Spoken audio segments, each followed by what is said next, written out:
नमस्कार दोस्तों, welcome to नित्य एग्जाम पॉइंटर। नित्य एग्जाम पॉइंटर में आप सभी का स्वागत है। टीजीटी पीजीटी नागरिक शास्त्र, जिसमें हम लोग आज से एक न्यू टॉपिक स्टार्ट करेंगे, राजनीतिकवाद। और राजनीतिकवाद में पहले हम लोग पढ़ेंगे उदारवाद। तो उदारवाद क्या होता है, लिबरलिज्म, उसकी अर्थ क्या होती है, परिभाषा क्या होती है, इसका विकास कैसे हुआ, परंपरागत एवं आधुनिक उदारवाद हम लोग पढ़ेंगे, और साथ में ही नौ उदारवाद भी हम लोग पढ़ेंगे। तो आइए देखते हैं हम लोग उदारवाद का अर्थ क्या होता है। तो भाई ये सारी चीज़ें, अगर इसका आपको पीडीएफ लेना है तो हमारी टेलीग्राम को ज्वाइन कर लीजिए। टेलीग्राम का लिंक जो है आपको डिस्क्रिप्शन में दे दिया जाएगा। प्लस हमारा ऐप जो है प्ले स्टोर पे वो भी लॉन्च कर दिया गया है, नित्य एग्जाम पॉइंटर। आप नाम डाल के सर्च करेंगे तो वहाँ पर भी आप ऐप डाउनलोड करके रजिस्टर कर सकते हैं। सारे कोर्स आपको वहाँ भी जो है देखने को मिल जाएंगे। तो बहुत सारे तरीके हैं जिसके माध्यम से आप हमसे कनेक्ट हो सकते हैं। तो आइए स्टार्ट करते हैं हम लोग। लिबरलिज्म क्या होता है। तो उदारवाद जो है वो क्या है भाई, कि शब्द ये अंग्रेजी भाषा के लिबरलिज्म का ये हिंदी अनुवाद ही है, जो कि मैं आपको बोल रहा हूँ। इसकी उत्पत्ति अंग्रेजी भाषा के शब्द किससे हुई है, लिबर्टी से हुई है। अब आपने स्वतंत्रता पढ़ा था भाई, स्वतंत्रता में भी लिबर्टी का मतलब स्वतंत्रता होता है। और ये जो उदारवाद है इसकी भी उत्पत्ति लिबर्टी से हुई है, यानी कि जो उदारवाद है वो कहीं न कहीं लिबर्टी से बहुत ज़्यादा संबंधित है। तो इस दृष्टि से यह क्या है भाई, स्वतंत्रता से ही क्या है, संबंधित है। तो ये चीज़ें आपको यहाँ से ध्यान में रखना है। तो इस अर्थ में उदारवाद का अर्थ क्या होता है, व्यक्ति की स्वतंत्रता का सिद्धांत, यानी कि लिबरलिज्म जो शब्द है वो लैटिन भाषा के लिबरालिस शब्द से भी संबंधित माना जाता है, जिस शब्द का अर्थ क्या होता है, स्वतंत्रता से जो है वो लगाया जाता है। तो उदारवाद को परिभाषित करने से पहले हमें यह जान लेना जरूरी है, क्या जान लेना जरूरी है, कि ये जो उदारवाद है ये अनुदारवाद का उल्टा नहीं है। तो जो जैसे हम लोग पढ़ते हैं उसको कंपैरिजन, मतलब इसका जो विलोम होता है उल्टा, यानी कि उदारवाद अनुदारवाद, तो ये दोनों एक दूसरे के अपोजिट बिल्कुल नहीं है। क्योंकि जो अनुदारवादी होते हैं वो किसी भी प्रकार के परिवर्तन का तीव्र विरोध करते हैं, जबकि जो उदारवादी हैं उन परिवर्तनों के समर्थक हैं जिससे कि मानवीय स्वतंत्रता का पोषण होता है। वेरी इंपॉर्टेंट पॉइंट है। तो ये जो उदारवादी थे तो वो सभी परिवर्तनों का क्या करते थे, समर्थन करते थे। किन किन परिवर्तनों का, जिनसे मानवीय स्वतंत्रता का क्या होता था, पोषण होता था। तो उदारवाद के बारे में यह कहना भी गलत है कि यह व्यक्तिवाद है। भाई उदारवाद व्यक्तिवाद भी नहीं है। सारी चीज़ें आपको यहाँ पर क्लियर कराई जा रही हैं और कंपैरिजन करके भी बताई जा रही हैं कि उदारवाद क्या है, अनुदारवाद क्या है, व्यक्तिवाद क्या है। तो यहाँ पर सारी चीज़ें आपको अच्छे से समझते चलना है। तो 19वीं सदी के अंत तक तो उदारवाद और व्यक्तिवाद में कोई विशेष अंतर नहीं था। कब तक, 19वीं सदी तक व्यक्ति के जीवन में हस्तक्षेप न करने के सिद्धांत को ही क्या कहा जाता था, उदारवाद कहा जाता था। लेकिन आज व्यक्ति की बजाय समस्त समाज के कल्याण पर ही जोर देने की बात जो है उदारवाद का प्रमुख सिद्धांत है। तो भाई व्यक्ति से एक व्यक्ति को छोड़ करके अब पूरे समाज यानी समस्त समाज के कल्याण पर जोर देने की बात कर रहा है। कौन कर रहा है, उदारवाद कर रहा है, और वही जो है इसका प्रमुख सिद्धांत भी है। तो इसी तरह उदारवाद और लोकतंत्र भी समानार्थी नहीं है। तो हम लोगों ने सारी चीज़ों को कंपेयर करते आपको बता रहे हैं ताकि सारी चीज़ें क्लियर हो जाए। क्योंकि जो उदारवाद होता है इसका मूल लक्ष्य क्या है, स्वतंत्रता है, जबकि लोकतंत्र का क्या होता है, समानता है। ठीक है, चलो। तो उदारवाद का मूल लक्ष्य क्या हो गया भाई, स्वतंत्रता, और लोकतंत्र का जो मूल लक्ष्य है वो क्या हो गया, समानता। तो एक क्वेश्चन आपका यहाँ से भी क्लियर हो गया जो कि एग्जाम में पूछा जाता है। तो सत्य तो यह है कि जो उदारवाद है उसका संबंध स्वतंत्रता से है, जो कि क्या होता है, बहुआयामी होता है, और जिसका संबंध जीवन के सभी क्षेत्रों से होता है। उदारवाद को परिभाषित करते हुए मैकवर्गन ने कहा है कि राजनीतिक सिद्धांत के रूप में उदारवाद को पृथक पृथक तत्वों का मिश्रण है, और उनमें से एक लोकतंत्र है और दूसरा क्या है, व्यक्तिवाद है। तो उदारवाद को पृथक पृथक तत्वों का मिश्रण माना है मैकवर्गन ने, जिनमें से एक लोकतंत्र है और दूसरा क्या है, वो है व्यक्तिवाद। तो अब आइए हम लोग देखते हैं कि उदारवाद की परिभाषा। तो कुछ कुछ विद्वानों ने या हमारे विचारकों ने उदारवाद की क्या क्या परिभाषाएं दी हैं, जो कि आपके एग्जाम में डायरेक्ट पूछे जाते हैं। तो हेरिक पीटर के अनुसार, हेरिक पीटर महोदय ने क्या कहा था कि स्वतंत्रता उदारवाद का सार है। स्वतंत्रता का विचार इतना महत्वपूर्ण है कि उदारवाद की परिभाषा सामाजिक रूप से स्वतंत्रता का संगठन करने और इसके निहितार्थों का अनुसरण करने के प्रभाव के रूप में की जा सकती है। तो आप चीज़ें समझ गए होंगे कि स्वतंत्रता क्या है, उदारवाद का ही सार है। ये किसने कहा था, हेरिक पीट हीटर महोदय ने, ठीक है। हेराल्ड लास्की महोदय ने क्या कहा था, उदारवाद कुछ सिद्धांतों का समूह मात्र नहीं बल्कि क्या है, दिमाग में रहने वाली एक अर्थात चित्र प्रकृति है, ठीक है। आशीर्वादों के अनुसार उदारवाद एक क्रमबद्ध विचारधारा ना होकर के निर्दिष्ट युग में कुछ देशों में व्यक्त की गई विविधतापूर्ण तथा परस्पर विरोधी चिंतन धाराओं से युक्त ऐतिहासिक प्रवृत्ति मात्र है। तो ये किसने कहा था, आशीर्वादम महोदय ने कहा था। एनसाइक्लोपीडिया ऑफ ब्रिटानिका जानते होंगे, इसके अनुसार दर्शन या विचारधारा के रूप में उदारवाद की परिभाषा प्रशासन और रीति और नीति के रूप में समाज के संगठनकारी सिद्धांत और व्यक्ति व समुदाय के लिए जीवन पद्धति में स्वतंत्रता के प्रति जो प्रतिबद्ध विचार है उसके रूप में यहाँ पर की जा सकती है। तो यहाँ से आप देख रहे होंगे कि इसको भी स्वतंत्रता से यहाँ पर एनसाइक्लोपीडिया ब्रिटानिका ने भी जोड़ा है। तो सार्टोरी के अनुसार उदारवाद व्यक्तिगत स्वतंत्रता, न्यायिक सुरक्षा और संवैधानिक राज्य का क्या है, सिद्धांत है तथा व्यवहारवाद है। लुई वेसरमैन के अनुसार उदारवाद को भावनात्मक वैचारिक दृष्टि से एक ऐसे आंदोलन के रूप में परिभाषित किया जा सकता है जो जीवन के हर क्षेत्र में व्यक्तिगत स्वतंत्रता की अभिव्यक्ति को क्या करता है, समर्पित रहा है, ठीक है। तो यहाँ से आप लोग समझ गए होंगे अच्छी तरीके से। तो अब हम लोग देखते हैं साधारण शब्दों में। तो साधारण शब्दों में अगर उदारवाद के बारे में बताया जाए तो साधारण शब्दों में उदारवाद एक ऐसा दर्शन या विचारधारा है जो कि सत्ता के केंद्रीयकरण का प्रतिनिधित्व करने वाले किसी भी व्यवस्था का क्या करता है, विरोध करता है। तो यहाँ पर आपको ये नोट करना है, वेरी इंपॉर्टेंट पॉइंट है, ठीक है। सत्ता के केंद्रीयकरण तथा प्रतिनिधित्व करने वाली किसी भी व्यवस्था का क्या करता है, ये विरोध करता है और व्यक्ति की स्वतंत्रता का जीवन के प्रत्येक क्षेत्र में क्या करता है, समर्थन करता है। तो यहाँ से आप लोग उदारवाद का मतलब यह समझ जाएंगे। अपने संकीर्ण अर्थ में अगर देखा जाए तो उदारवाद अर्थशास्त्र तथा राजनीति शास्त्र जैसे विषयों तक ही सरोकार रखता है, जहां पर वस्तुओं और सेवाओं के उत्पादन का वितरण और शासकों के चुनने और हटाने की वकालत करता है। तो ये हो गया संकीर्ण अर्थ में। अगर व्यापक अर्थों में हम लोग देखें तो व्यापक अर्थ में यह एक ऐसा मानसिक दृष्टिकोण है जो कि मानव के विभिन्न बौद्धिक, नैतिक और धार्मिक, सामाजिक, आर्थिक और राजनीतिक संबंधों के विश्लेषण एवं एकीकरण का क्या है, प्रयास करता है। तो जाहिर सी बात है भाई, व्यापक अर्थों में हम लोग इतने सारे पक्षों से इसको कनेक्ट कर करके देखते हैं, जबकि संकीर्ण अर्थों में केवल अर्थशास्त्र और राजनीति शास्त्र जैसे विषयों तक ही सीमित इसको रखते हैं। तो सामाजिक क्षेत्रों में यह धर्मनिरपेक्षता का क्या करते हैं, समर्थन करते हैं और समर्थन करके धार्मिक रूढ़िवाद से मानवीय स्वतंत्रता की क्या करता है, यहाँ पर आपकी रक्षा करता है। तो आर्थिक क्षेत्र में यह मुक्त व्यापार का क्या है, समर्थक है और बुर्जुआ उदारवादियों के रूप में यह राज्य को आवश्यक बुराई बताकर व्यक्तिवाद का क्या करता है, समर्थन करता है। तो समाजवादियों के रूप में यह उत्पादन हो गया और वितरण हो गया, इस पर राज्य के नियंत्रण की क्या करता है, यहाँ पर वकालत करता है। इस तरह उदारवाद दो विरोधी प्रवृत्तियों के बीच में फंस करके क्या हो जाता है भाई, रह जाता है, ठीक है। समझ में आ गया होगा बहुत अच्छी तरीके से।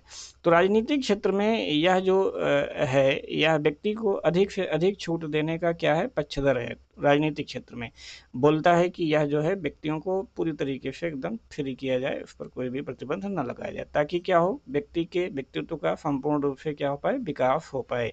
तो उदारवाद राजनीतिक क्षेत्र में संसदीय प्रजातंत्र का समर्थक है। वेरी इंपॉर्टेंट पॉइंट है, यहाँ से आपको नोट करना है कि उदारवाद क्या करता है भाई, संसदीय प्रजातंत्र का समर्थन करता है। शक्तियों के पृथक्करण, कानून का शासन और न्यायिक पुनरावलोकन जैसी व्यवस्था का क्या है, ये पक्षधर है।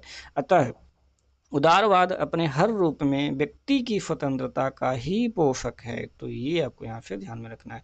यह जीवन के किसी भी क्षेत्र में किसी भी प्रकार के दमन का क्या करता है भाई, विरोध करता है, विरोधी है, चाहे वो नैतिक हो, चाहे वो धार्मिक हो, चाहे वो सामाजिक हो, चाहे वो राजनीतिक हो, आर्थिक हो, सांस्कृतिक हो, ठीक है। किसी भी प्रकार के दमन का क्या करता है, ये विरोध करता है। तो अपने इस रूप में यह गतिशील दर्शन है जिसका ध्येय क्या है भाई, मानव की स्वतंत्रता और परिवर्तनशील परिस्थितियों में इस ध्येय की प्राप्ति के लिए क्या करना, अनुकूल मार्ग का क्या करना, अनुसरण करना। ठीक है, चलिए, तो ये हो गया गतिशील दर्शन।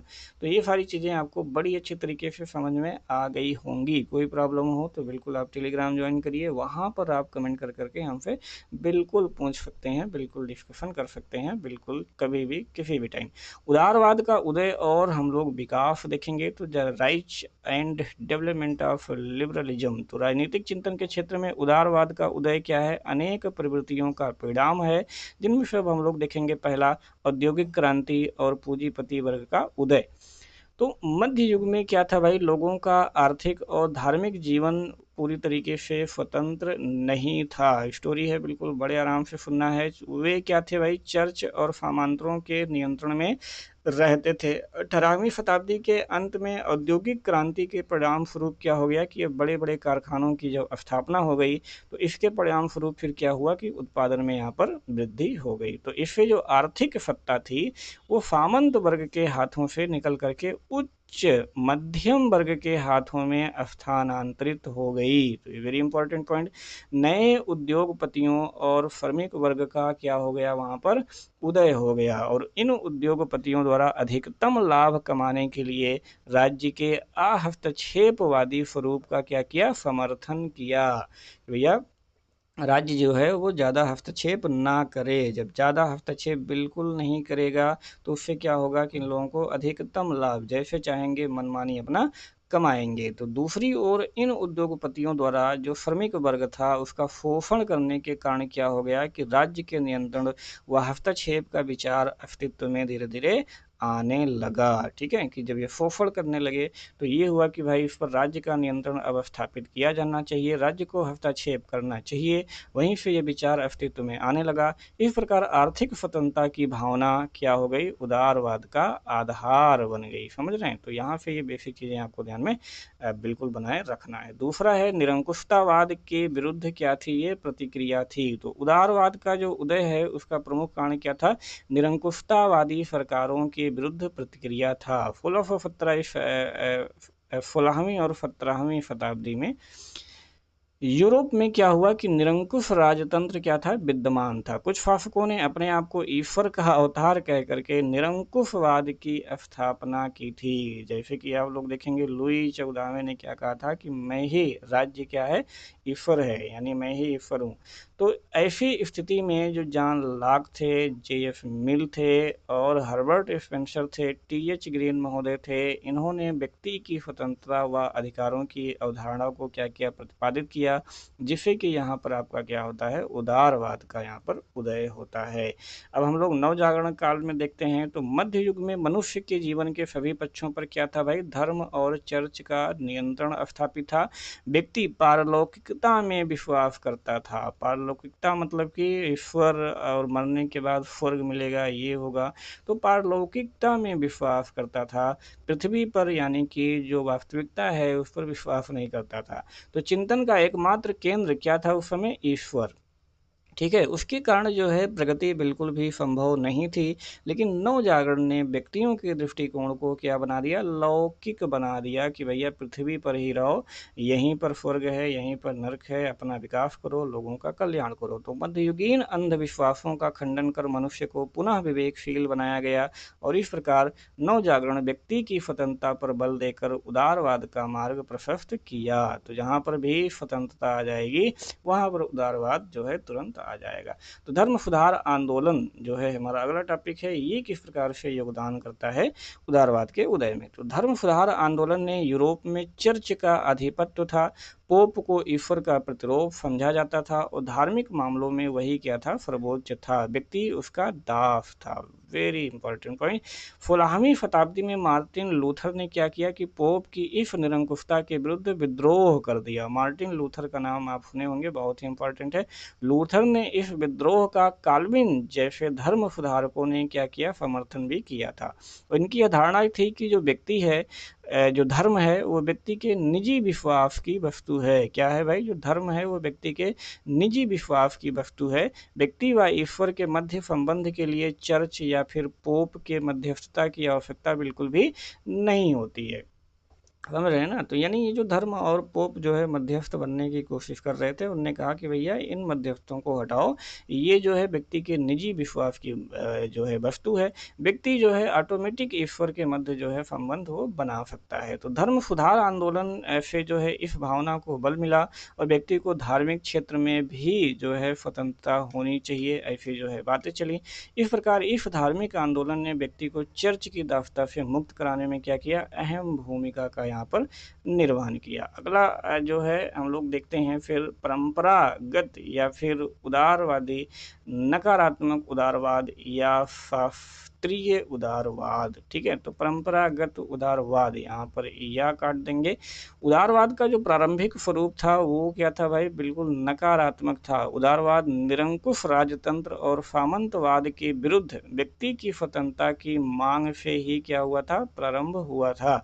तो उदारवाद व्यक्ति की स्वतंत्रता, विवेकशीलता और व्यक्तिवाद पर क्या देता था, यहाँ पर बल देता था। परंपरागत उदारवाद में राज्य को व्यक्ति की स्वतंत्रता का क्या किया गया, विरोधी माना गया, क्योंकि राज्य के नकारात्मक कार्यों से क्या हुआ, व्यक्ति की स्वतंत्रता, समानता और अधिकारों का यहाँ पर क्या होता था, हनन होता था। तो समझ गए होंगे। इसलिए परंपरागत यानी कि नकारात्मक उदारवादी राज्यों को आवश्यक क्या मानते थे, राज्य को आवश्यक बुराई मानते थे। ठीक है, जो परंपरागत जो उदारवादी थे वो क्या मानते थे भाई, राज्य को आवश्यक बुराई मानते थे। उन्होंने राज्य के हस्तक्षेपवादी स्वरूप पर क्या दिया है, बल दिया है। तो जॉन लॉक हो गए, जेम्स मिल हो गए, जे.एफ. मिल हो गए और एडम स्मिथ हो गए, रिकार्डो और यहाँ पर बेंथम हो गए, हाव हाउस हो गए, ये सारे लोग क्या करते थे भाई, परंपरागत उदारवाद का समर्थक इन लोगों को माना जाता है। Very important point. तो यही सारे क्वेश्चन जो है आपके एग्जाम में पूछे जाते हैं कि परंपरागतवादी का समर्थन कौन है और आधुनिक का समर्थन कौन है। चलिए तो आगे हम लोग बढ़ते हैं, अगला देखते हैं परंपरागत उदारवाद की जो प्रमुख विशेषताएं हैं वो कौन कौन सी हैं। तो इसकी विशेषताओं में हम लोग देखेंगे कि व्यक्ति की स्वतंत्रता में आस्था। तो ये सबसे पहला पॉइंट क्या होता था, व्यक्ति की स्वतंत्रता में आस्था रखते थे।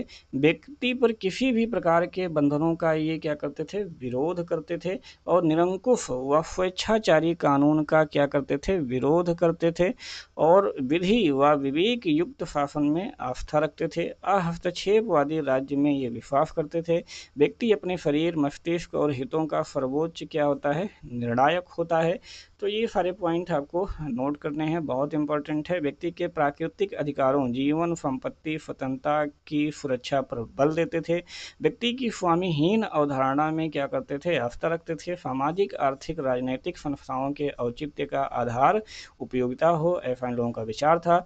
आवश्यक होने पर सत्ता के विरुद्ध संघर्ष व क्रांति भी उचित है। तो ये वेरी इंपॉर्टेंट है, यहाँ पर ये क्वेश्चन पूछा जाता था।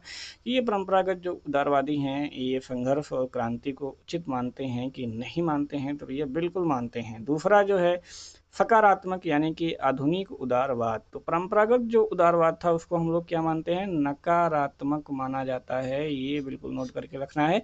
और जो आधुनिक उदारवाद है उसको क्या माना जाता है, सकारात्मक माना जाता है। तो 19वीं शताब्दी में उदारवादी विचारों ने परंपरागत उदारवाद में समय की मांग के अनुसार संशोधन व परिवर्तन किया, जिसे हम क्या कहते हैं, आधुनिक सकारात्मक उदारवाद कहते हैं। तो आधुनिक उदारवाद मूल उदारवाद की समाप्ति जो है वो बिल्कुल भी नहीं है, उसमें परिवर्तन है, अपितु यह समाजवादी युग के प्रसंग में मूल उदारवाद का क्या हो गया, नवीन संस्करण यहाँ पर बना दिया गया। तो आधुनिक उदारवादियों में टी.एच. ग्रीन, रिची, हाफ, कीन्स, मैकफर्सन और लास्की, ये सब क्या हैं, प्रमुख हैं। तो नाम भी आपको याद रखना है, उसमें कभी कभी आपके एग्जाम में पूछ लेता है कि कौन परंपरागत उदारवादी विचारक था, कौन जो है आधुनिक था। तो आधुनिक उदारवाद के समर्थक ये क्या मानते थे भाई, राज्य को एक आवश्यक बुराई नहीं मानते थे, बहुत ही इंपॉर्टेंट है। नकारात्मक परंपरागत वाले राज्य को एक आवश्यक बुराई मानते थे, जबकि ये लोग राज्य को एक आवश्यक बुराई नहीं मानते थे। ये एग्जाम कई बार, ये क्वेश्चन कई बार आपके एग्जाम में पूछा गया है, कई सारे एग्जामों में पूछा गया है। तो राज्य को लोगों को हित के विकास और सुरक्षा के लिए एक सकारात्मक और कल्याणकारी संस्था मानते हैं। ठीक है, सकारात्मक और कल्याणकारी संस्था मानते हैं, आवश्यक बुराई बिल्कुल नहीं मानते हैं। तो उदारवादी जनता के सामाजिक, सांस्कृतिक, आर्थिक व राजनीतिक दायित्वों की पूर्ति हेतु राज्य द्वारा सकारात्मक भूमिका को उचित मानते हैं। उदारवादी संवैधानिक, प्रजातांत्रिक व संसदीय तरीकों से समाज में सामाजिक आर्थिक सुधार लाना चाहते हैं। ये अपेक्षा करते हैं कि नागरिकों में व्याप्त भूख, गरीबी और बीमारी जैसी जो बुराइयां हैं उनका राज्य निवारण करे तथा लोगों के प्रगति व विकास के लिए निरंतर प्रयास करें। समझ गए? चलिए, अब हम लोग देखते हैं कि सकारात्मक या फिर जिसे हम आधुनिक उदारवाद बोलते हैं उसकी प्रमुख विशेषताएं क्या हैं। तो उसकी प्रमुख विशेषताएं निम्न है।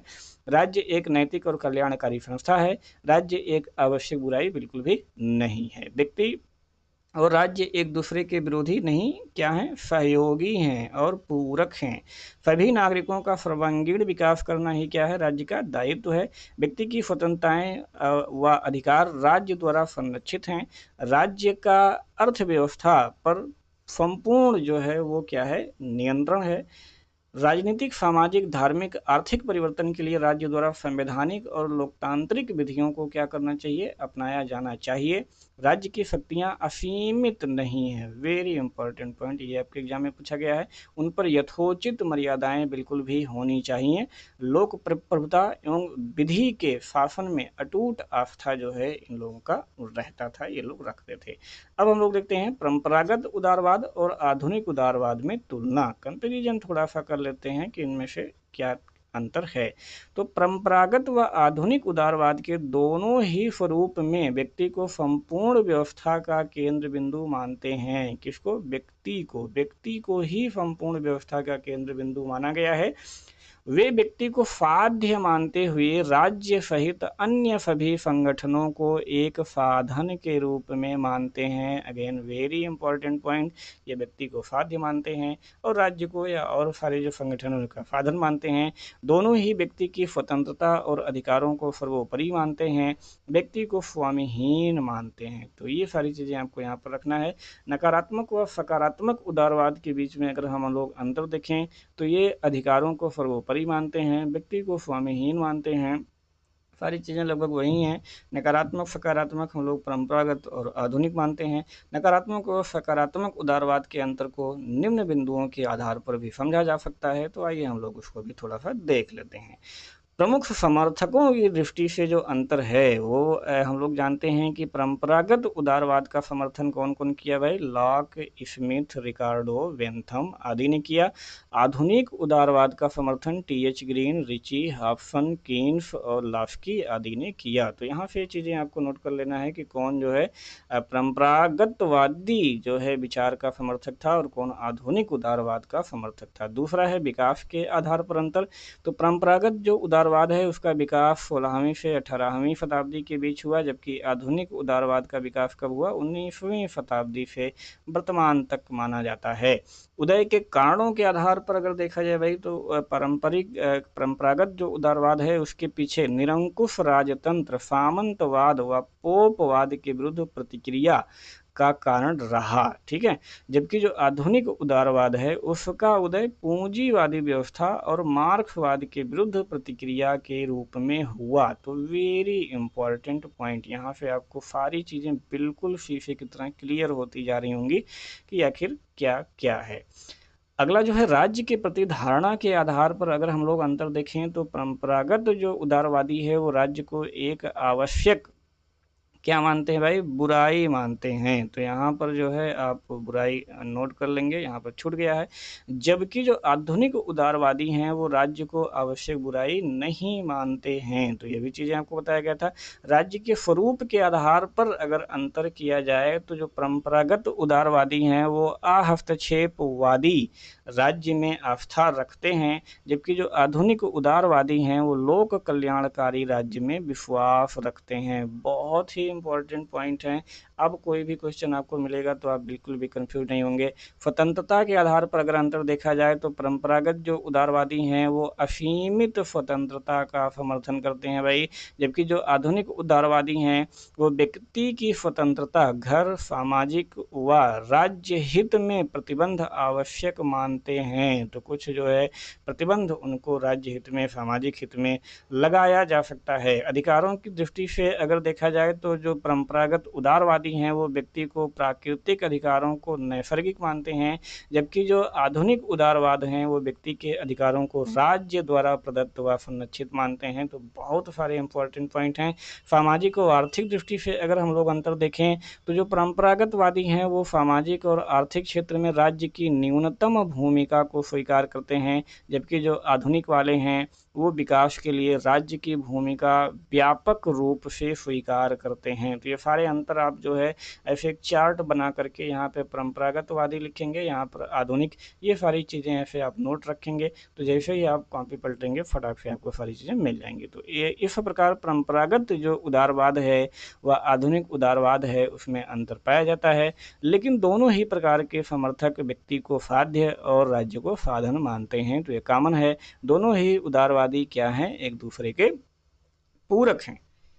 अब हम लोग देखते हैं थोड़ा सा नौ उदारवाद या फिर जिसे हम समकालीन उदारवाद जो है बोलते हैं, नियो लिबरलिज्म। तो हेराल्ड जे लास्की महोदय हैं, इन्होंने 20वीं सदी के पूर्वार्ध में राज्य के उदारवादी सिद्धांत को आगे बढ़ाया और लास्की के अनुसार लोगों द्वारा संपदा अर्जित करने पर कोई प्रतिबंध नहीं होनी चाहिए, परंतु संपन्न वर्ग पर भारी कर लगाकर आर्थिक विषमताओं को कम किया जाना चाहिए। किसने कहा था भाई? हेराल्ड जे लास्की महोदय ने।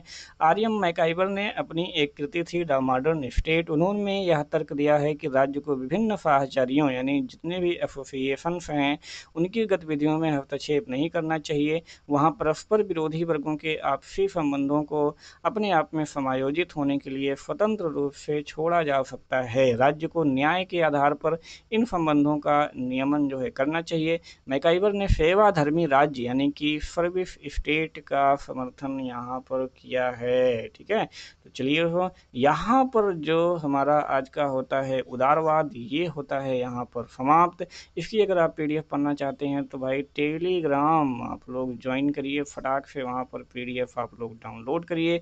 अगर इसको आप पढ़ना चाहते हैं तो हमारा एक ब्लॉग है उसका भी लिंक जो है आपको डिस्क्रिप्शन में दे दिया जाएगा। वहाँ पर जा कर के इस आर्टिकल को आप बड़ी अच्छी तरीके से आप वहाँ पर पढ़ सकते हैं, वहाँ पर रीड कर सकते हैं, हमारे एप्लीकेशन को डाउनलोड कर सकते हैं। वहाँ पर सारे कोर्स आपको वहाँ पर दिखेंगे, आप वहाँ से आप वीडियो देख भी सकते हैं। तो इतनी सारी चीज़ें हैं। इसी के साथ में ये जो हमारा आज का टॉपिक है इसको हम करते हैं समाप्त।